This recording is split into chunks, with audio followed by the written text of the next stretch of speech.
shows the button where each person, this one, they're blindfolded. They have a date and they press the button if they want to just go to the next person. Okay. And they don't press the button if they want to stay talking to the person that they're with. So when the button turns red, you can press it if like you're not down. Got it. We have to watch this. There's a tweet that we'll read after this that went viral, and it's reaction to this man's. Let's just watch the clip.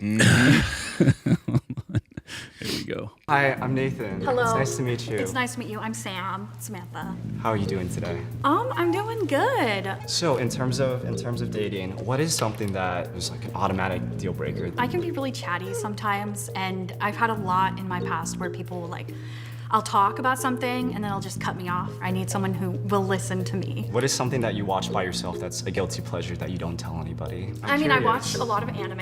I watch a lot of Asian shows like Korean dramas. What is your type? She puts I'm stickers on her definitely car very too, into probably. Asian men. Pause. It's not like a deal breaker or anything. Very into Asian men. That's cool. All right, let's keep going. Okay. Let's keep going. What race do you think I am? I have no idea. I don't want to make assumptions. You want to take a guess? I would say like maybe white to Asian, maybe. I'm Asian, actually. Oh. Yeah. Oh, Sure. hey. How are you? Good. You're needing a hug. This man is sneaky. Why, Nathan? We get along on a lot of different topics, but I felt that it was something where I could become a really good friend with you. Yeah, yeah. That's just kind of a gut feeling for me. No, that's totally valid. Yeah. Yeah. There is a tweet that went super viral after this clip came out. And it says, this video is misleading because Nathan, the dude that buzzed her, hugged every single girl that sat down. And when he realized they were fat, he immediately pressed the buzzer. This dude is actually fatphobic. And then there's just comments and comments and comments of people being like, wow, he's so fatphobic. He's super fatphobic. And I just wonder about that. Is he fatphobic? I don't even know what the definition of that is. Oh, sure. But I would say that he has a preference when it comes to, and this show is for dating, right? Like these people are going to like date and hook up and all that stuff, right? Yeah, potentially. Yeah. So I think it's, you hear women very often talk a lot about height, very openly. They're like, I will not date a guy that's shorter than me.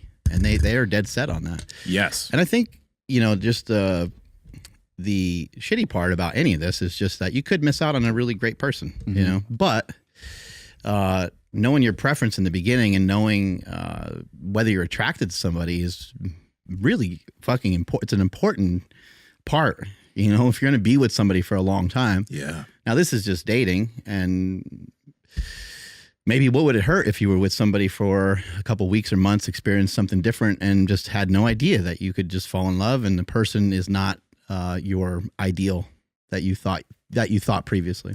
Mm-hmm. Yeah. Let me quickly read the definition of fatphobic to you guys. Noun, also known as anti-fat, is the implicit, explicit bias of overweight individuals that is rooted in a sense of blame and presumed moral failing. Being overweight and or fat is highly stigmatized in Western culture. Not just Western culture, actually. Other cultures too. But just because he didn't want to date that girl doesn't mean he was putting a moral judgment on the woman. Mm-hmm. It's like people are saying this dude's fatphobic, but it's just, she is just not his preference. They might live very, very different lifestyles, Well, you can't act like there's not lifestyle things that occur when somebody is, when they're excessively overweight. Mm-hmm. Like there are lifestyle differences for sure. It wouldn't be any different than you get in a conversation with somebody and you find out they love the weekend because they love to drink and they love to party. And then you would be like, well, that's not, they love to go to the club and they love to be out late. And you're thinking, wow, that's not my lifestyle. I'm normally in bed by like 9 p.m. It's an automatic no. Yeah, it's an automatic no. There's no further to go. And the guy's like, maybe we could be stuck her into the friend zone right away. So are you party phobic, Mark? I am. I actually, I do have a fear of like being at a party and then not being able to get my sleep, to get my training in and do all the other stuff that I want to do because I'm a selfish motherfucker. Yeah. Yeah. It's just so funny, I guess, nowadays, like we were talking about before, I've heard certain women say, I don't like dating white men. And nowadays, because y'all are kind of under fire for a lot of shit, it's kind of okay for people to say we're on that. the outs. You're not on the outs. It's just, people We still got all the money though, so we're set for a little while. You're just not what is it called? Like you're not hot right now. You're not in. We'll come back. We'll make Yeah, a comeback. We'll make a comeback. You will make a comeback. But it's like, okay, let's say this, like that's okay, right? There are certain things that is okay for people to say. For example, woman can say, I won't date a guy who's under 5'10". Like, Which you can't have do that. zero control over. You can't change that shit. You can wear some little booties to make yourself a few inches taller, but you can't do anything about that. Like we just mentioned, I've heard this, and it's something that certain people say, but certain women won't date a guy because he has too much muscle. Power Project family, how's it going? So no matter what diet you're on, or no matter what supplements you take, it's necessary as you get older to know what's going on under the hood. That's why I've partnered with Merrick Health. They're the premium telehealth clinic owned by Derek from More Plates, More Dates. And we have a panel that will allow you to get all of your labs done and checked in a super easy fashion. Andrew, how can they get it? Yeah, you guys got to head over to merrickhealth.com/power project. That's MAREK health.com/power project. And at checkout, enter promo code power project to save $101 off of this comprehensive panel. Links to them down in the description, as well as the podcast show notes. But the interesting thing is, why is it that there are certain things that are preferences that are okay and preferences that turn into a phobia? For example, I mean, another thing that a lot of people throw around now is transphobic. You know what I mean? And there are people that are trans who are in the dating marketplace, right? Where if a guy doesn't want to date a trans woman, some people will say that guy is transphobic. No, it's not transphobic. It's just that guy has preferences to date a biological woman. Right. That doesn't mean he hates trans people. It's just that is not his dating and sexual preference. That is all there is to it. But society now will say you're transphobic. Why does that make sense?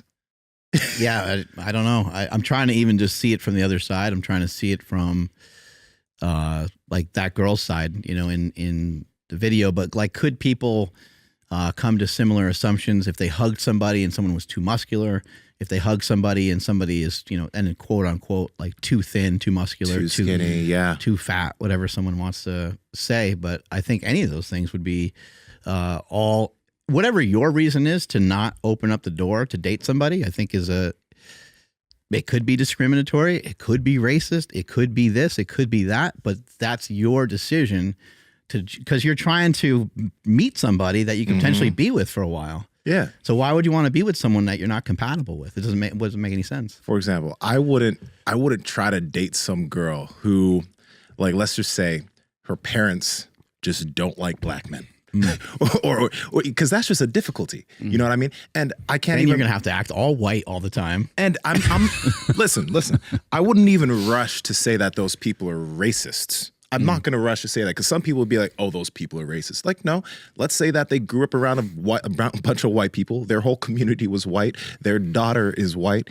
And now they just like want their daughter to date somebody who looks like her. I'm not going to immediately say that's racist. That just literally could be a preference.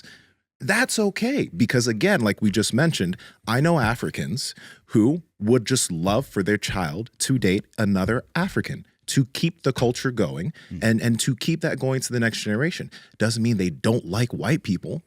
They just, and other cultures, Asian cultures do this all the time, especially when they come from those different places. Right.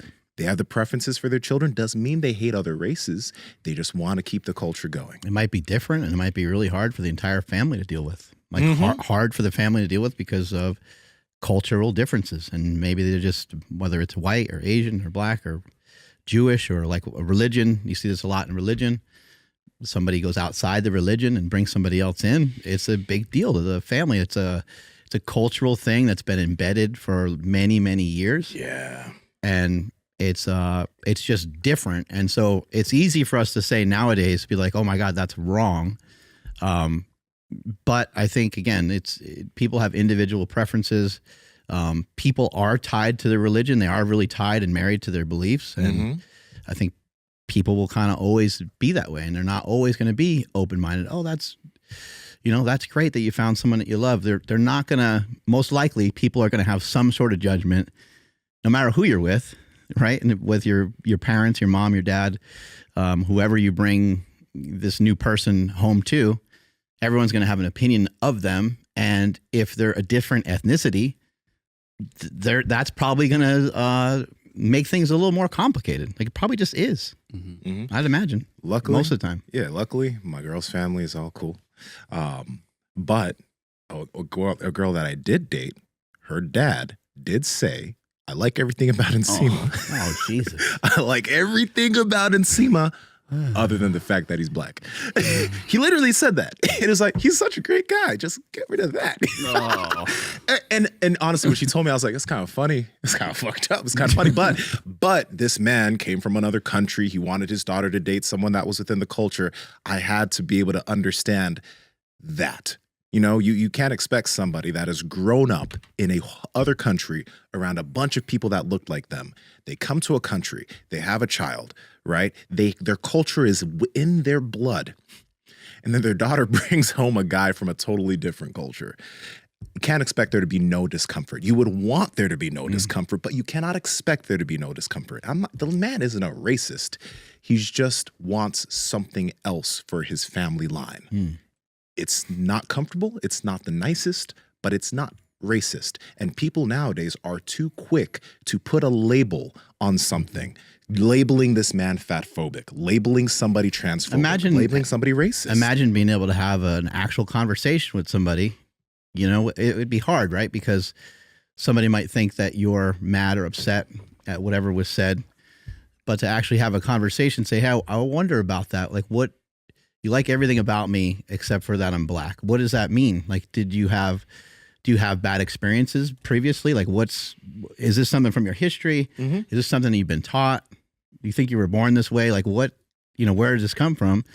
And you can go back and forth and discuss it. And it's actually really interesting in talking to friends who've said stupid shit over the years and in getting conversations with them about such things. You start to walk them through it. And they'll use the term all. They're all like, all of these people are this way.